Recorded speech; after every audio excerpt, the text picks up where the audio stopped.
Some of the 20, many were not. And Lipscomb, it gave them confidence. They were able to get some half quickly. Because Duke's defense wasn't set, they were able to get into the bonus. And then Esmeraldo just lived at the free get because of the bonus, get to 1-and-1 opportunities, which he can. But look, this is a Duke channel, so it's First half. and well, let's try to go to a couple of the positives because if I remember correctly here, yeah, we are struggling with the Wi-Fi here. This is the worst our Wi-Fi's ever been, and it's been getting worse and worse as the years gone on. And this is the worst Duke has played. So if anybody's out there, we appreciate you being there. But the few positives in this one. Well, take us through the stats. Yeah, we may have to do this a little bit differently. Let's see. Well, we've got. Let's see. Yeah, we nobody can join because there's the Wi-Fi is so bad. If one positive I want to say from this game, or three positives, because they're the three medal winners for this one. We'll jump right into that. We had three guys in this game, in a game where we turned the ball over, left, right, and center, who didn't turn it over. And therefore, to me, they're the three medal winners. And that's Caleb Foster, Malik Brown, and Darren Harris.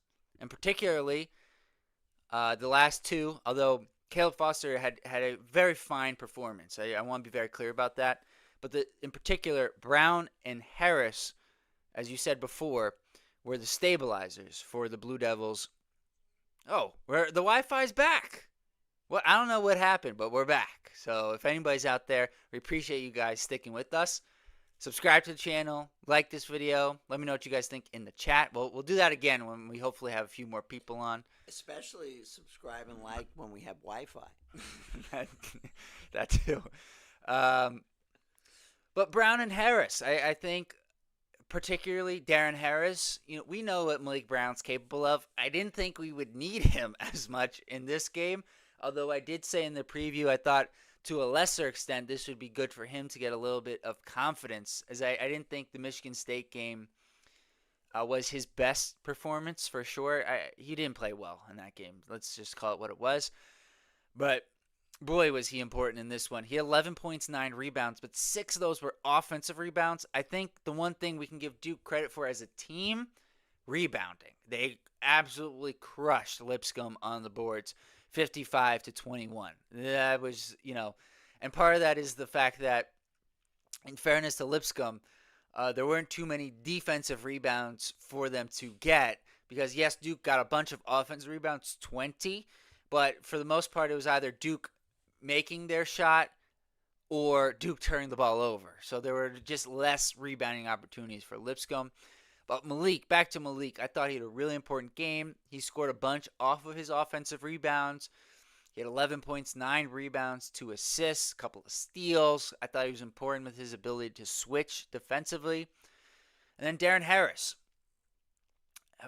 Several big threes, or a couple big threes, I should say, in the first half.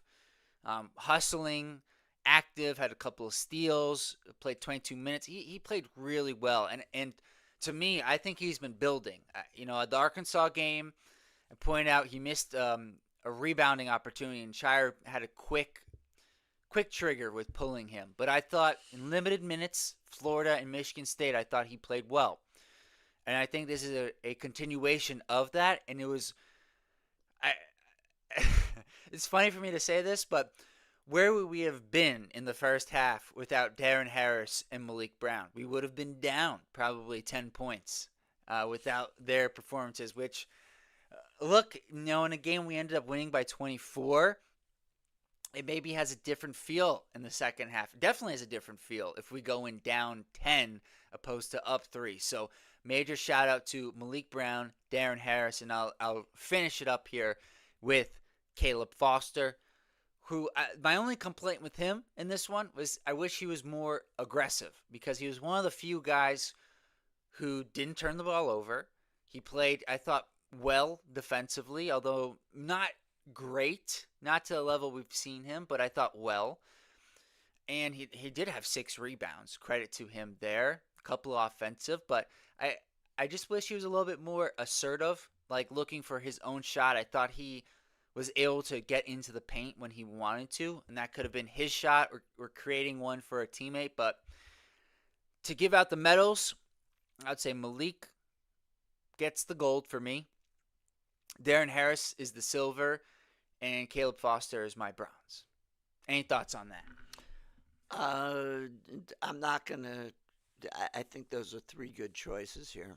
Um, it's just a strange game, and I'm looking at the minutes, and I'm seeing that there was a pretty good effort to give most of the players no more than 30, and that Cam had to play 30 minutes here in Ignite, where he really. They even had him on during the last segment, For a which bit, was yeah. little odd there, but there he was. But when you look at the minutes, you see that Dame Assar was at 14 minutes. And Well, that, I think most notable, not to cut you off here, is that both Sar and Hemenia only played 14 minutes. Now, Hemenia, in fairness, part of that was because he had 4 fouls. And then he also, it's like every game, something happens to Hemenia at this point. He did get a little bit bumped by Lipscomb player, but then unfortunately just banged I think it was his chin when they showed it. Your guy Jose was working on him on the sideline, and it was his chin that had a little bit of an abrasion there. But he didn't play well. In reality, neither one played well.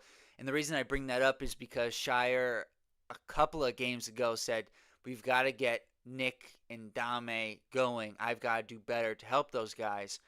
And Nick, to his credit, until today, had been playing much better. The Michigan State game, he was an essential part of that win. The Florida game, unfortunately, got hurt early and then didn't really find his rhythm, but he was really good in the Arkansas game as well. Dame, important stretch at the end, as you pointed out earlier, but I think overall, unfortunately, the trend is downwards for him. Just to call it how it is. So, and there aren't any more opportunities. I thought this was going to be an opportunity for confidence for these guys, and this one, it turned out to not be the case. And there's not going to be those opportunities moving forward. it, you know what? If you were just viewing the final score of a game and you saw there was 97 to 73 and that Duke won by 24, you'd go, okay, all right. Duke took care of business at home and they won by 24. But this is a game in which the question is how much do you want to value it? And they were clearly looking past Lipscomb to the matchup with Texas Tech on Saturday, which is a big game for them. And I fully expect a lot of locker room discussions and film discussions and other things with John Shire saying if we play that the first half there, we're going to lose by 20 to Texas Tech. So Yeah, and just a couple other players we didn't touch on. I'll go back to the stats here quickly. Um, Gangba. Yeah, overall, I actually thought he played pretty well. In hindsight, I definitely could have put him in the medals, but he had 2 turnovers. In fairness to him, in a regular game where Duke doesn't finish with 22 turnovers, that's okay. and he had his first double double. And he had his first, yeah, and I can't do it over. It's already done. I've already done the medals, but I messed up there. Are you saying people are saying? No, I'm looking at it I right don't know. now. People are saying that he could have been a medalist. I'm I'm saying, not saying it. no, I'm no, saying it. people are saying. Well, people may also be saying it, but I'm saying I messed that one up. I screwed up there. To your point, first double double, couple of steals, couple of blocks. He had 4 offensive rebounds. Malik Brown, going back, he had 6 offensive rebounds in this game. That's not really what he does. But in fairness, I'm sidetracking myself here, but Malik is just a winning player, and he recognized that that would be a way for Duke to have an advantage in this game. And I think Gangba playing inside, I think we didn't do a good enough job as a team getting the ball inside because that's where we had a definitive advantage. And we started off doing it, and then we it was like those first 2 minutes. I was watching it. It was like we were playing on easy mode. It was got the ball into Cam Boozer, easy alley oop to Gangba, rotating, passing the ball around. 10-0. Evans gets a couple of easy open threes. Boozer gets to the free throw line. You're like, we're gonna win this game by 40 points, no problem. And after that, turnovers, rush shots, limited passes. It just got ugly quickly. But yeah, Gangba overall did have a pretty good game. And then lastly, the only other guy we haven't touched on here, Caden Boozer, who Duke had a tale of two halves. 16 turnovers, 6 turnovers, 16 turnovers in the first half, 6 in the second. Caden Boozer, I think, was representative of that performance. I'm going to say the most unhappy and angry person watching this game is Carlos Boozer, who's going to go back and say, I didn't raise my 2 boys to have 10 turnovers in a game where Cam had 6 and Caden had 4. Pops is not going to be happy. I'm going to get to the good for Caden in just a second. The first half was rough. He had 3 turnovers. They were pretty, the passes were just not there when he was making them. And then the one he had near the end of the second half, where he's the fast break, he's got several guys open. He throws an alley-oop to Gangba that ends up 10 rows deep. I still can't find it. It's gone. That ball was gone. But second half for him, he had a couple of assists. He ends up with 9 points. He had a few nice drives in transition. He had the aggression that you were hoping that Caleb was going to have. Agreed. And then he hits the 3 at the near the end of the second half off of a pass from Dame Sarr, who did end up with 3 assists in this game. Just I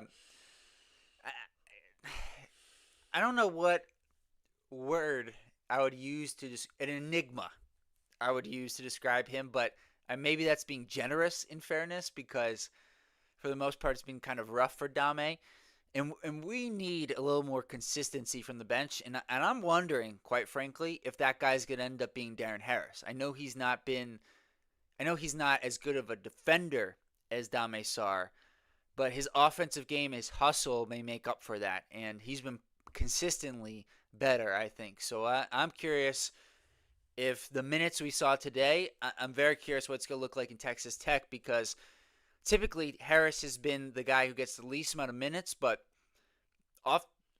he was one of the 3 or 4 best players for Duke in this game. So I think he's in line for an increased role in the Texas Tech game. I love to talk about free throw shooting. 77%, getting a little bit closer to that threshold of 80%. So 17-22. And I know. Caleb Foster, 4 for 4. Net didn't move. All right. Why don't we bring in the chat? Well, one more thing before we go to the chat. I don't know if you guys have seen this. Let me know if you have yet. Maybe a little bit early. I am so looking forward to the John Shire post-game press conference. In a way that I would have never thought I would have pre-game for this Lipscomb game. I am so curious what his reaction is going to be post-game.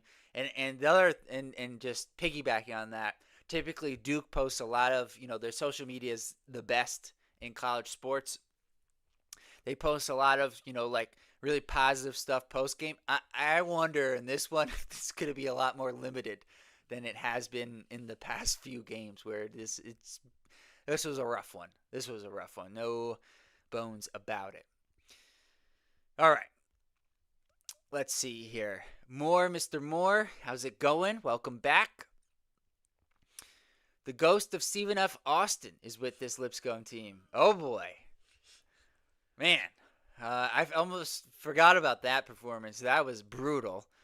Um, but yeah, you're right. That's a fair one to bring up after this one. Uh, Laura, she told us she was going to the game, and the place is rocking. Almost every seat is full. Sar needs to play play less, I think. Yep. Harris needs to get more playing time. He is doing a great job in this game. Yeah, we thought he did a really nice job. And then when Nick hit the floor, I could hear the thud. It's not funny. Could hear the thud of his head hit the floor at the top of Cameron. Yeah, no, we were watching it on television, and you could see it just go down and come right back up, and it it looked ugly, but it also tells us a lot about him as a player. That I mean, we've learned that about him pretty quickly. That guy's very tough, and he didn't play well in this one for sure. But I'm not worried about him. Like it's funny, neither him or Dame played well, and I think Dame certainly finished with more points. But I'm much more concerned about Dame Sar than Hemenia. I'm not concerned at all about Hemenia, to be perfectly honest. More, Mr. Moore. Seems like the Blue Devils performed an exorcism to get rid of the ghost of Stephen F. Austin, and I can finally breathe again. Man, these boys gave me a scare. Chalk it up to rust. We completely agree on that point. I could not breathe until 12 minutes to go in the second half, maybe 10 minutes to go in the second half. I told you how the game would turn out. You did. Got to give JD credit. He doesn't get many things right, but in this one, it's sad this one. Yeah, about 5 minutes, 5-10 minutes in. I don't even think it was 10 minutes. 5 minutes in, you said this game is when they were up by 10. So maybe that was 8 minutes in fairness. You said live, this is going to be tied at halftime, and Duke's going to win by 20. And they were up by 3 at the half, and they won by 24. So you nailed it. Give you credit when you get something right. Now, chalk it up to rust. Yeah, I mean, that's certainly part of it.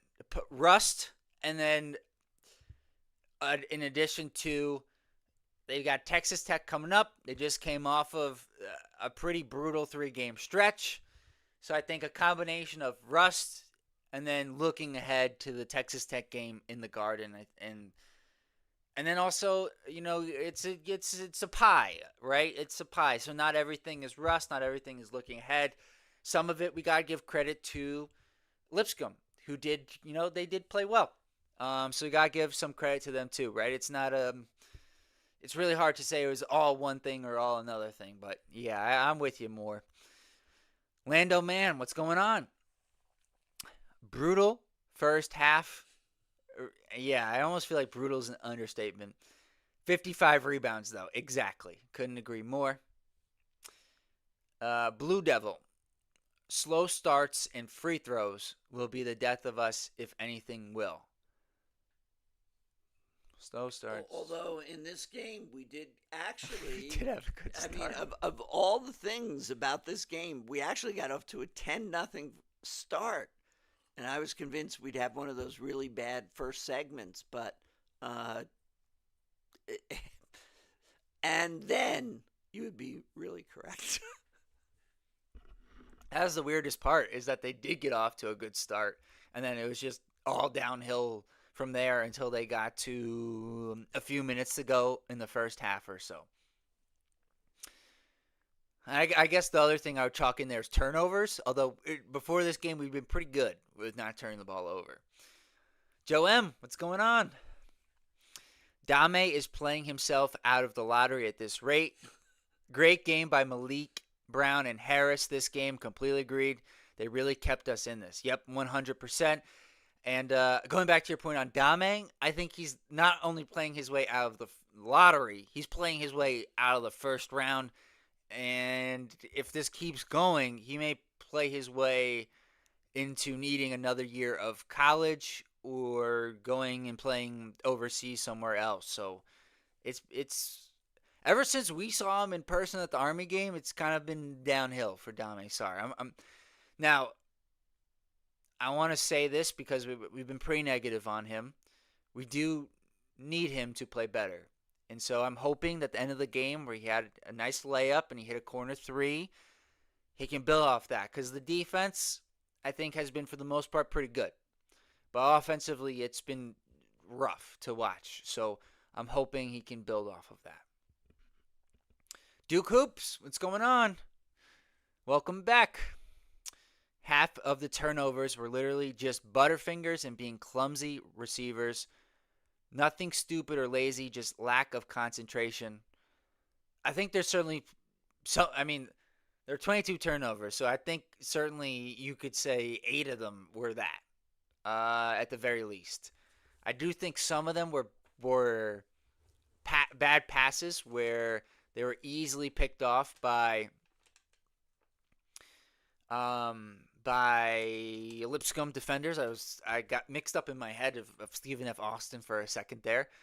And to your point, Duke Hoops, it seemed like Duke was sleepwalking for large stretches of this game, certainly in the first half. And what's so strange about that is they played so well in the first 2 minutes. So I don't know. It's just hard to explain. I don't have the words for it. Joe M. Congrats to Shire for his 100th win. Great point. Good call out.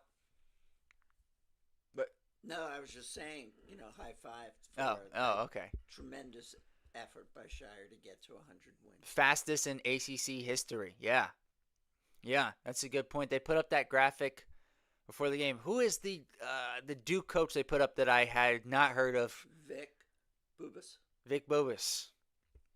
I think Herbert. A legend. But before your time. A little before my time, yeah. Coach K was there for almost 40 years, so As I said, before your time. Yeah. All right. Jeremy Farrell, what's going on? Duke blew away, and I like that Duke toboggan. Go Duke. Yeah. Final score. Yeah. True. GMAT, what's going on? Welcome back. Well, they finally made their free throws. That's really about the only good thing we can say about tonight's performance. Great point, GMAT. But that and the rebounding. Yeah, and then individually, Malik Brown, Darren Harris. You could throw in Gangba and Foster, but yeah, your general point is spot on. Can't disagree with you there. They did hit their free throws. And this is a strange thing to say, but there was pressure on them to hit the free throws in this one. Joe M. I'm still rooting for Dame. Not sure what it is for him. Yeah, I couldn't have said it better myself. You want to know what I'll say? I almost feel like he's just thinking too much. It's like he's trying to do too much, and he's not playing with a clear mind where he's just able to flow. You can almost see him thinking too much at times when he's trying to dribble the ball on occasion. It's like he is overthinking things. That's the only thing I could think of. I don't know if that's true, but that's just my initial take. I think he's also not made the adjustment from playing in the European League, Spain? Yes, La Liga. But I think he hasn't made that adjustment. And if anything can help him, it's certainly Coach Shire, but it's also his teammates. I don't feel like he's really integrated himself into the flow of the game. And that would be, a couple of things that I'd work on with him. And to everyone's point, we wanted him to take a major step forward tonight. It didn't happen. there will be opportunities during the course of the ACC because not every night is going to be a top 25 team. And so, no, we're not going to give up on him. We're absolutely going to hope that he figures it out. And I just don't know enough about him to say he is going to. Sort of like when Cooper Flagg gets into the NBA and people are saying he's not the best rookie and he drops 42 points last night in overtime. Um, you knew Cooper Flagg would figure it out. I just don't know enough about Dame to be able to say that he's got this. Yeah, and to your point, there will be opportunities, although less so than last year in ACC play, where Duke was winning most of their conference games by 25 points. But he's going to play. There's only 9 guys, and he is a great defender, and we know Shire prioritizes that side of the ball. Um, it came in with a really good reputation. A lot of draft, as Joe M said, he was projected to be like a lottery pick, a late lottery pick. So there were a lot of people who were high on Dame Sarr, and I saw him in the Nike Hoop Summit. I didn't see him at Barcelona, but I saw him there, and he played pretty well. He was able to get in the passing lanes, score in transition. I think that's where he's at his best. So the more Duke can play in transition, the better it is for Dame. And to your point on his teammates, I thought it was really important, and it showed the type of teammate that Darren Harris is, where late in the game there was a 2-on-1 break and Darren could have took it himself, but he gave it to Dame. And I don't know if he was thinking, I want to give this guy some confidence, but I'm going to give him credit for it because I thought it was really important to get Dame an easy 2, and then he ends up hitting the corner 3. I don't remember who passed him the ball in the corner, but I thought Darren Harris giving him that ball in transition to get an easy fast break layup was a really good move as a teammate of Dame Sarr. So, in a night in which we gave up 73 points, which was the new record for us, and a horrible first half in which we gave up 48 points. 45. Well, that's right. We had the lead, so it was 48-45. We gave up 45 points, but second half, 49-28. And so once again, that suffocating Duke defense was there when we needed it. And, if you didn't watch the first half, you would come in and you'd go, the score, we're only up by 3 against Lipscomb. How is that possible? And then you'd watch Duke do what Duke does and hold the team to 26 points in a half. Yeah, and let's see, Joe, when he picked up his dribble in the half court, yeah, that was brutal, especially because he just got a steal. So you're feeling good about the guy, and then that was rough. And then Joe says he agrees with you. It might be the skill difference between Euro and NCAA. I don't know. I feel like it's more the style of play, but really when he was, he didn't play a ton for Barcelona, in fairness. He was more on it's not their youth team, but more, I think it's like under 21s. Like he didn't play a ton of minutes for the main Barcelona team. So he doesn't necessarily have a ton of playing experience to draw on, and it's a very different game, Europe and NCAA. So I think stylistically, it's a big difference. But I think even though he didn't get that much playing time, Joe M and I think what we're thinking about is even if he's sitting on the bench, Yeah. he's watching a very different style of play, and he just hasn't accommodated to it yet. And time will tell whether he does. Yeah, and that's what GMAT is saying. I feel like Sarr is just out of his element. You saw his surprise on the over and back call. He hasn't been able to adjust from his past experience overseas. And Right. yeah, and I agree. I think, though, it's funny because I thought the Tennessee exhibition, I thought he gave us some good minutes. And then I thought, the Army game we saw, I mean, yeah, it was Army, but I thought he gave us some, played really well. So it's just, the thing is, though, for most people that aren't Cam Boozer, and even Cam Boozer, this was, I think, his worst game, even though numbers wouldn't say that.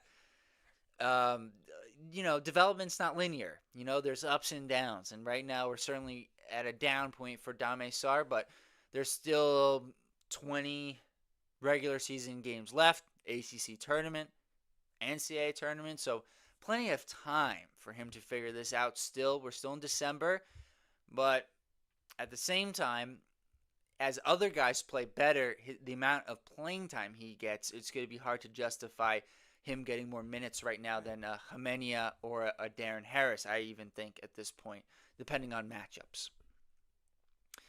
More Mr. Moore, those cross-court passes that got picked off, killing them, couldn't agree more. That's what I was thinking of with Duke Hoop's comment is that, yeah, some of them were concentration, but some of them were just, like, yeah, you couldn't have. I can't say it any better than you did. Well, and what happens there is you're just not seeing the passing lanes. You're throwing it across court and you're not recognizing that a defender is closer than he is, and so in which case you shouldn't make the pass. A couple of those were Boozer turnovers. I think both of them contributed with those specific types of turnovers. Now that the Wi-Fi is working a little bit, though, please subscribe to the channel if you haven't already. Like this video. We really appreciate that. And keep dropping your comments in the chat. We'll hang out for a few more minutes here. We are going to watch the NBA Cup. Pretty excited to watch that. We are New York based, so we are Knicks fans here. So I don't know how that's going, but it is, I'm sure, a fascinating matchup with what I think is quickly going to become the best player in the NBA, Wembanyama, against one of the better players in the NBA in Jalen Brunson. So that should be fascinating. And Jeremy Farrell, Cameron Boozer, he is awesome. He sure is awesome. I said it before. I thought this was his worst game, and he still had 26 points and 12 rebounds. Well, and in a couple of the matchups where, against Army, we said that he tends not to get psyched for those matchups, and therefore I do expect full force of Cameron Boozer, less turnovers. I do expect a great performance from him Saturday night. Yeah, that's a good segue because I guess we've spent a lot of time talking about the negatives from this game, and then, boy, were there a lot of negatives in a game Duke won by 24. But I do think John Shire is going to have a relatively easy time getting this team ready to go. There's going to be some rough practices, I think, Wednesday and Thursday before they travel to New York, probably Friday, for the game against Texas Tech in Madison Square Garden. So I do think that's going to be positive. I think they're just going to play a heck of a lot better. And you could say they got it all out of their system. As Mr. Moore was saying, it was an exorcism of the Stephen F. Austin game. Maybe it was also them just dumping all of their bad passes and turnovers out in this one as well. As Joe M says there, a lot of time left. It seemed like Khan came into his element during ACC play, and that's a really good point. That he wasn't, initially he had a couple in the exhibitions.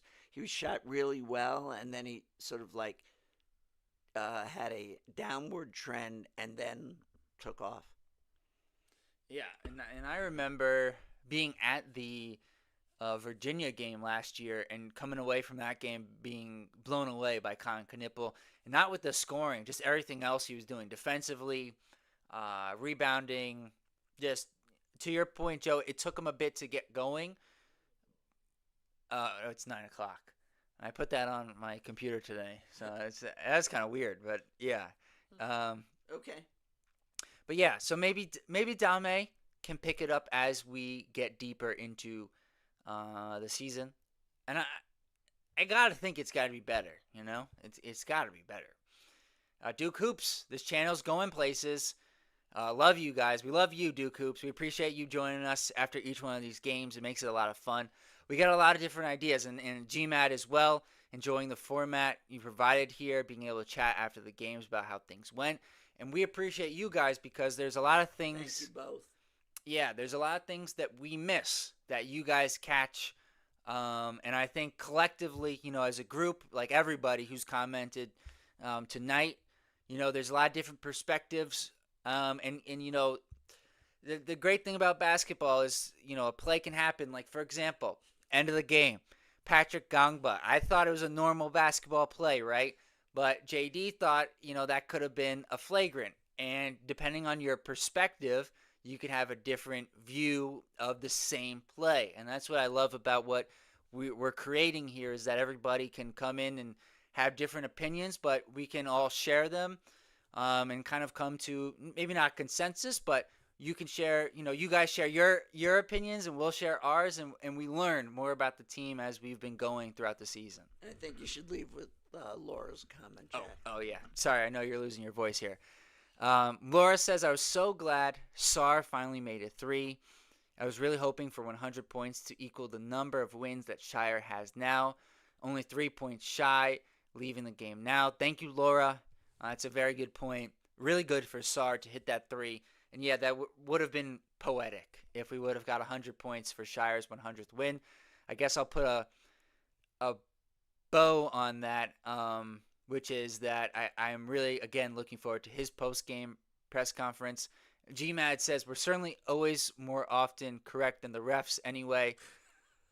Well, yes, but in a night in which it wasn't, we're just, at least Jack and I aren't going to go to the fact that the refs may have caused this. We beat ourselves there in the first half. I thought the refs had a strange game. Just like in the start, they weren't calling anything. Then they were calling everything. Then there were strange whistles a couple of times, pauses in the game. But in this one, the worst performance out there was Duke. Let's be very clear. But to your point, the refs were really just. Thank goodness it was not a close game with a really good opponent, because then we may be sitting here going like, the refs, they took it from us.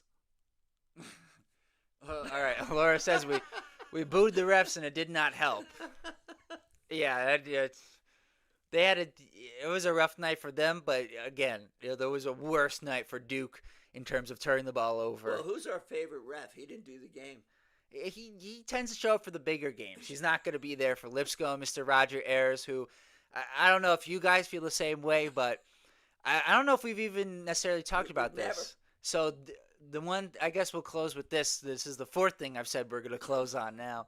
We appreciate you guys keep chiming in with comments here, keeping us going. But we have this theory that when Coach K was the coach, every time we'd see Roger Ayers, who at that time when Coach K was the coach, we would just refer to as the bad ref.